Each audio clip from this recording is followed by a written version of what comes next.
हमको जल्दी क्यों नहीं मिलता?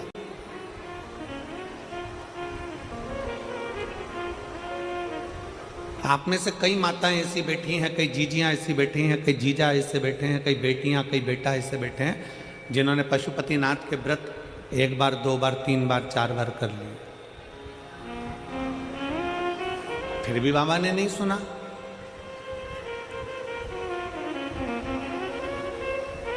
एलईडी चालू करवाओ।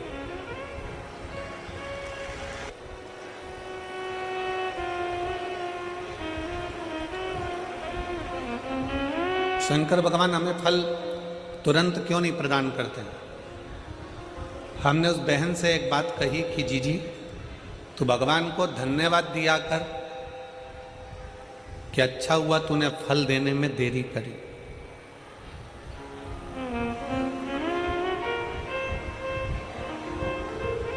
भगवान को धन्यवाद देना और कहना कि परमात्मा तूने अच्छा हुआ फल देने में देरी करी।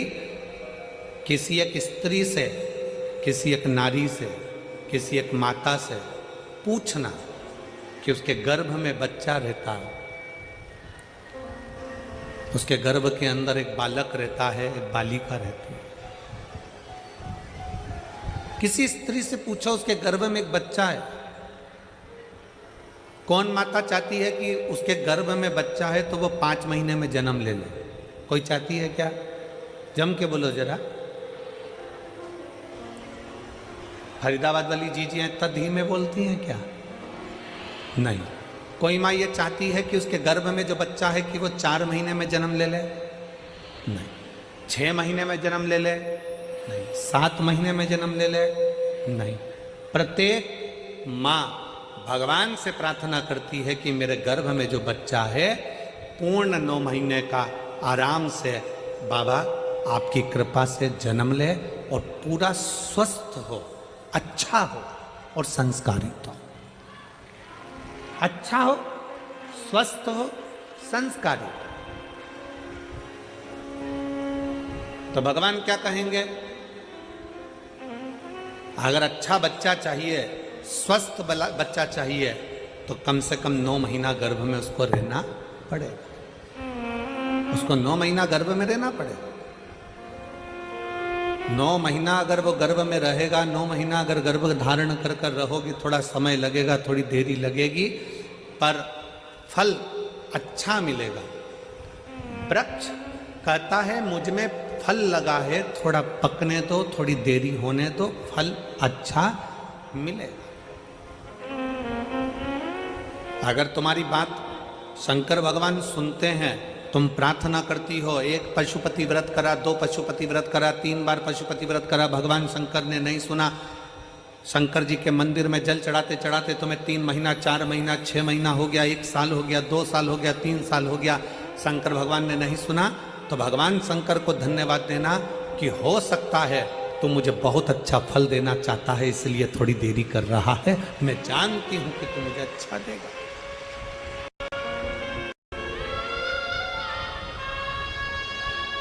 मैं ये जानती हूं तू मुझे अच्छा फल देगा। थोड़ा समय लगेगा, लगने दो। तेरे मंदिर में आना मेरा काम है और मेरी बिगड़ी बनाना। आप भजन में अपना मन लगाइए। आप शंकर के मंदिर में 1 लोटा जल चढ़ाइए, थोड़ा समय लग जाए।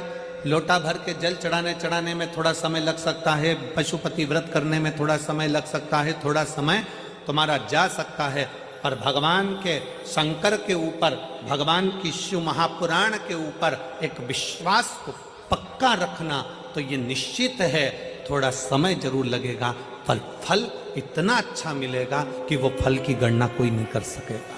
इतना अच्छा, इतना असर। तुरंत जल चढ़े और तुरंत फल मिले तो एक बात तो याद रख लो, पुण्य का फल तुम तुरंत चाहते हो तो पाप का फल भी तुरंत ही मिलता है। इसलिए शंकर भगवान को जल चढ़ाने वाले एक बात का स्मरण रखें, जो कहते हैं कि हम शंकर को जल चढ़ाते चढ़ाते 1 साल हो गया, 1.5 साल हो गया, 3 महीना हो गया, 2 महीना हो गया, 4 महीना हो गया, 6 महीना हो गया। नहीं, चढ़ाते रहो। फाइल मोटी है, थोड़ा समय लग रहा है, मतलब पूर्व का जो पाप है तुम्हारे जल चढ़ाने से वो धीरे धीरे धीरे धीरे धुल रहा है। कट रहा है। और शंकर भगवान कहते हैं अगर पाप जैसे ही पूरा कट जाएगा, एक दिन में तेरी झोलियों में खुशी लाकर डाल दूंगा और तू आनंद में जीवन जिए। और मैंने तेरे ही नमस्तुभ्यम का जाप करना प्रारंभ कर दिया तो समझ लेना ये जल तुम खुद नहीं चढ़ा रहे हो, ये जल तुम शंकर के मंदिर में खुद नहीं जा रहे हो, तुम्हारे मुख से श्री शिवाय नमस्तुभ्यम तुम खुद नहीं बोल रहे हो। शंकर भगवान स्वयं तुम्हें अपना समझकर तुम्हारे से ये कर्म करवा रहे हैं जिससे तू भव से पार हो जाए, तू उनके करीब आ जा।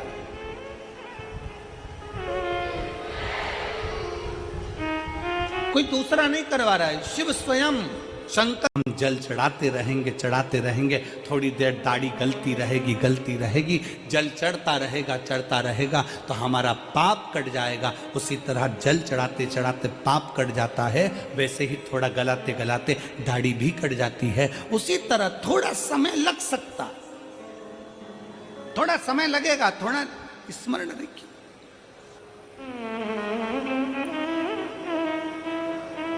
ये जितने आए हो ना कथा में, फरीदाबाद की कथा में जितने कथा श्रवण करने के लिए बैठे हो,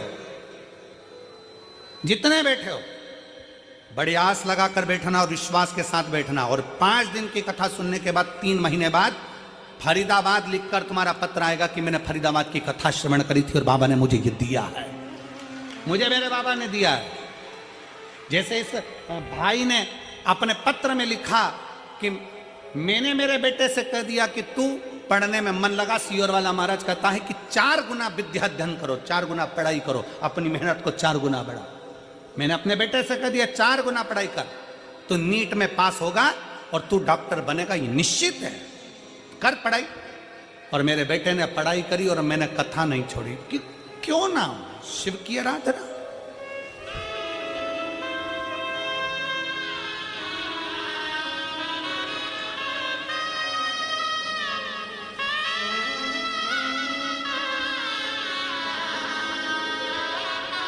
हमारा विश्वास हमें शिव के करीब में लेकर जाता है, शंकर के पास।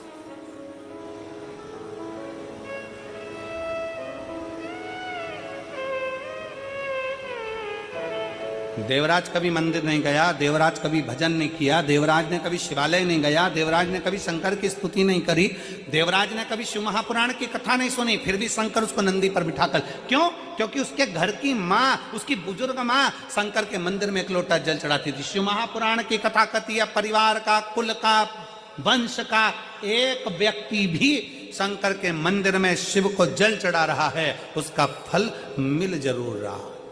अभी अभी हमने कथा में कहा था कि मेरा फरीदाबाद वालों से निवेदन है, फरीदाबाद के हरियाणा की पवित्र मेरी जीजियों से निवेदन है, जीजाओं से निवेदन है, आप दिन में कथा के पंडाल में नहीं आ सकते तो कभी रात्रि के समय पर पंडाल में आकर देखना। माताएं बड़े प्रेम से भजन गाती हैं। जितनी फरीदाबाद की मंडलियां हैं, महिलाओं का जो ग्रुप है, वो आकर यहाँ भजन करता, कीर्तन करता, नाम जाप करता, श्री शिवाय नमस्तुभ्यम करता, खूब नाचते गाते 5 दिन ऐसे ही निकल जाते।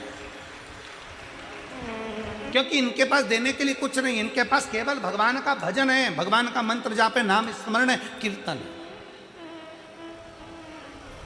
एक बड़ी सुंदर कथा आती है। एक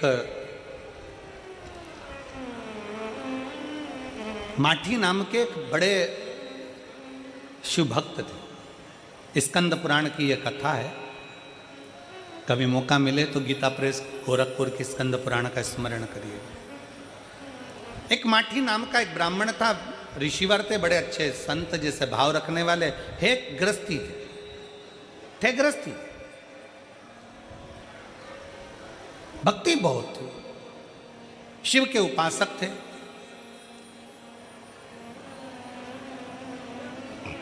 इनके घर में कोई औलाद नहीं थी, संतान नहीं थी।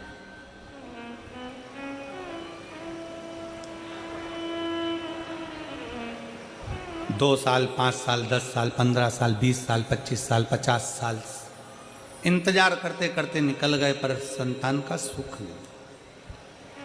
माटी बड़े दुखी थे।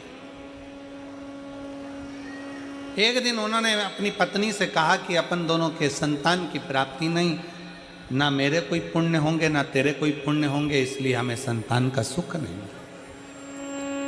धर्म पत्नी ने अपने पति से कहा, क्यों चिंता करते हो?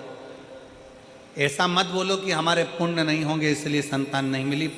पुण्य है इसलिए तो मनुष्य की देह मिली है, पुण्य है इसलिए तो हम शंकर भगवान का भजन करते हैं, पुण्य है इसलिए तो हम शंकर का शिवलिंग का निर्माण करते हैं, पुण्य है तो हम शंकर की स्तुति करते हैं।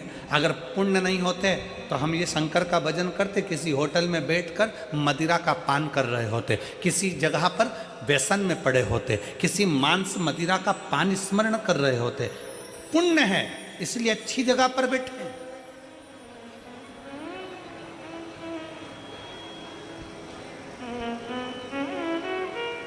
और फरीदाबाद वाली जीजाओ घर पे जाके नजर उतरवा लेना, तुम्हारा पुण्य है इसलिए फरीदाबाद में यीशु महापुराण की कथा हो रही है। पुण्य है तुम्हारा, फूटी होगी तब फरीदाबाद में यीशु महापुराण की कथा हुई, जब पुण्य की प्रबलता।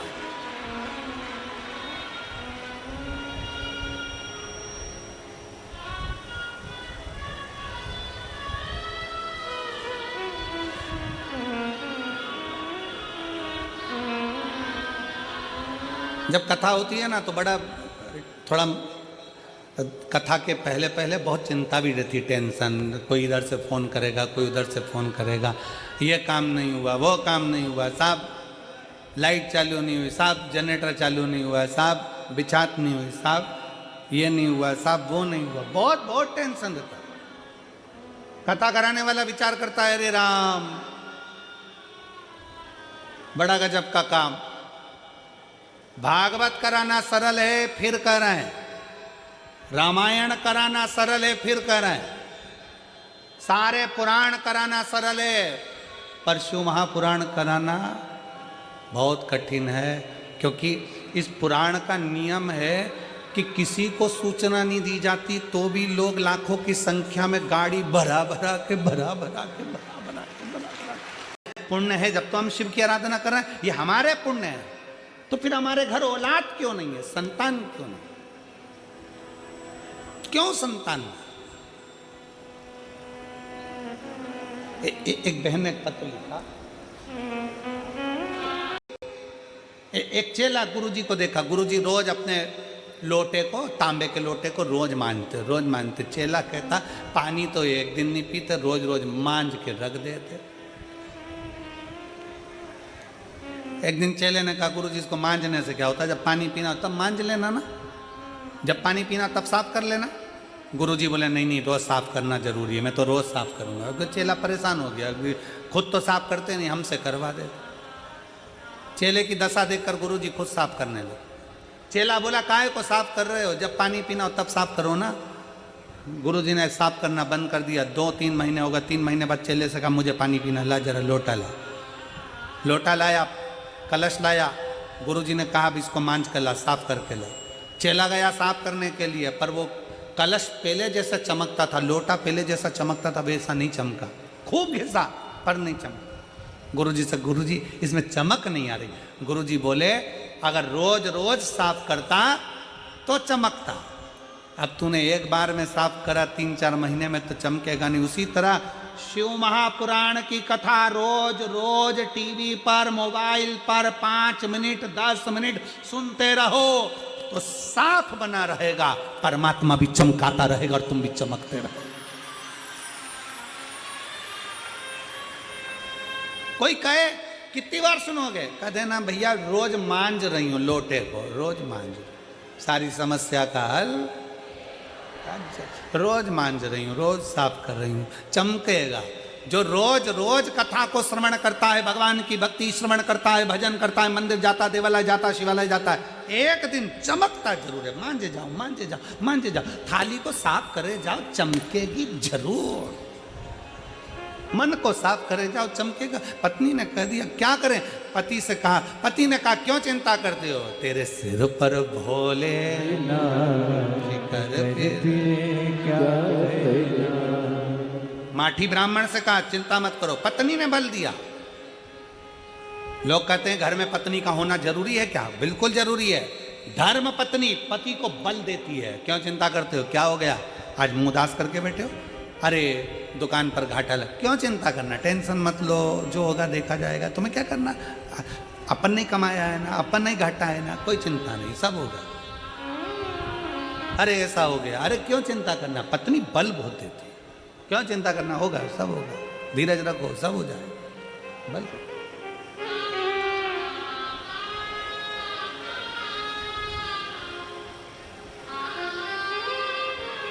करना।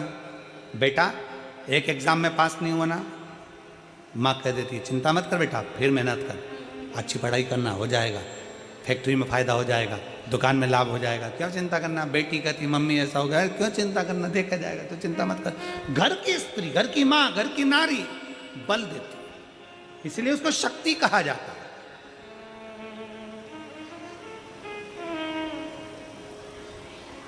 पत्नी ने कह दिया माठी से तुम चिंता मत करो, भोलेनाथ का भजन करते हैं। दोनों पति पत्नी बैठ गए तप करने के लिए। कई वर्ष निकल गए, निकलते निकलते शंकर भगवान प्रसन्न हो गए। जब बहुत दिल लगा कर बैठे रहो, भगवान से प्रार्थना करते रहो, करते रहो, करते रहो, शिव सुन। माठी ब्राह्मण की पत्नी ने माठी से कहकर तप साधना प्रारंभ करी। और माठी ब्राह्मण कैसी तप साधना कर रहा,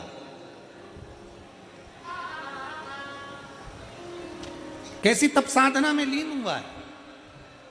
माठी ब्राह्मण की कथा बहुत लंबी है, इसको कल की कथा में भी अपन श्रवण करेंगे, उसका स्मरण करेंगे कि एक ब्राह्मण का कर्तव्य क्या है। एक ब्राह्मण देवराज है, एक ब्राह्मण बिंदुक है, इनका भी चरित्र आता है। देवराज भगवान शंकर की अविरल भक्ति में कभी नहीं डूबा, तो भी माता के जल चढ़ाने से परम धाम चले गए। बिंदुक नाम का ब्राह्मण चोरी का धन लेकर जा रहा था, जल में गिरने के कारणवश उसको प्रेत की योनि मिल गई। पत्नी चंचुला देवी ने उसके लिए शिव महापुराण की कथा करवाई, और उस कथा का फल यह मिला कि वो प्रेत योनि से मुक्त हुआ, प्रेत योनि से मुक्त हो गए। स्वयं देवाधिदेव महादेव भगवान शंकर, पार्वती जी, ईश्वर जी और गोरा जी बनकर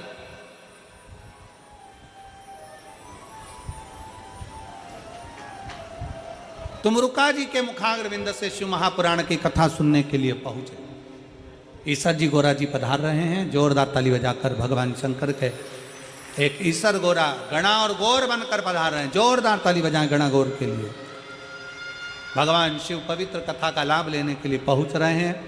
फरीदाबाद हरियाणा की इस पवित्र भूमि पर यह पवित्र कथा शिव महापुराण की चल रही है, जिसका आज प्रथम दिवस यहाँ विराम ले रहा है। 4 दिन की कथा और है, बड़े दिल से सुनो और इस